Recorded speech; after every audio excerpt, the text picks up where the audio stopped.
Sometimes we have all these chanting which people want to hear. And I've already sort of told how stupid Thailand is somewhere.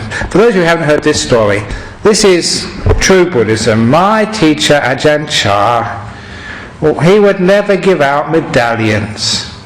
He was one of those monks, if you saw a little medallion with Ajahn Chah's photo on it, he would find out who printed it and he would go there and confiscate them all. You have no permission, I don't agree with this. But what happened? One day, one of his disciples came to see him and said, look, I need a medallion from you. I've been drafted into the army. It's dangerous.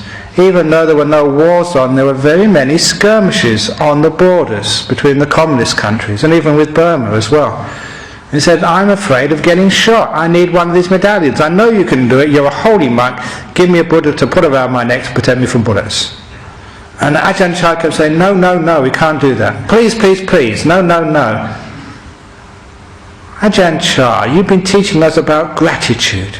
I've been feeding you, looking after you for such a long time. The least you can do is give me a Buddha to put around my neck to protect me from bullets.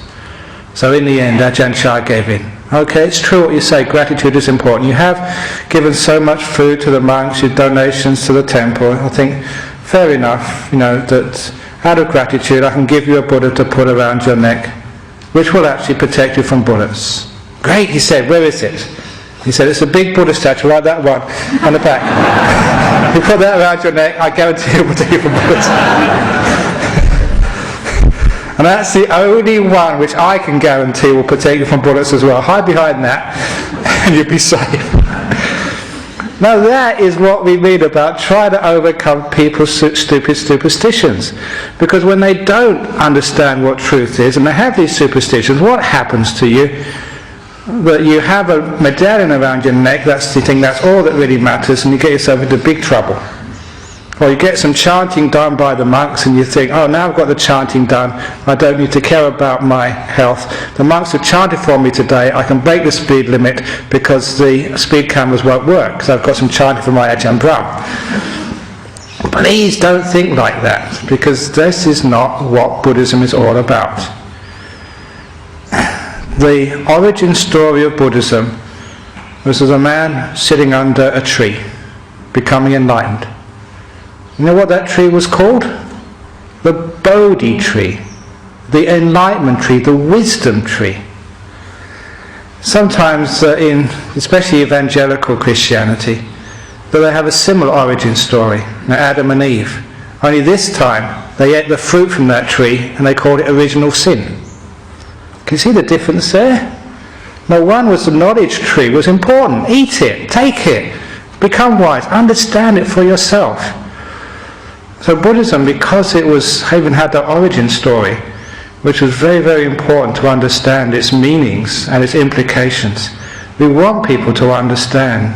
And a lot of superstition is just blindness, not allowing people to investigate and find out for themselves, and just believing without really testing it out. And if we have that blind belief, it can sort of cause a lot of psychological problems to human beings, and even physical wars, simply because of our superstitions. So I was talking about even chanting. One of the things which the Buddha said, it's a great teaching, and sometimes I get into trouble for teaching it, but it's straight from the word of the Buddha.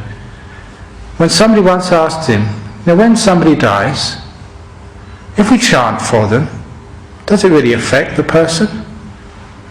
And the Buddha said, imagine this, you take a pot of oil, it was actually ghee, but ghee is a type of oil. You take a clay pot of oil, and you take it to some sort of lake or pond, and you break it over that lake. Then, what would happen? The clay heavy part would go to the bottom, and the oil would float to the surface. Then, said the Buddha, suppose that some monk went to the side of that lake and started praying or doing some chanting.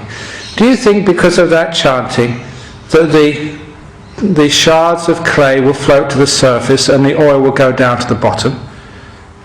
Of course not. It's in just the same way that beings will go according to their karma when they die.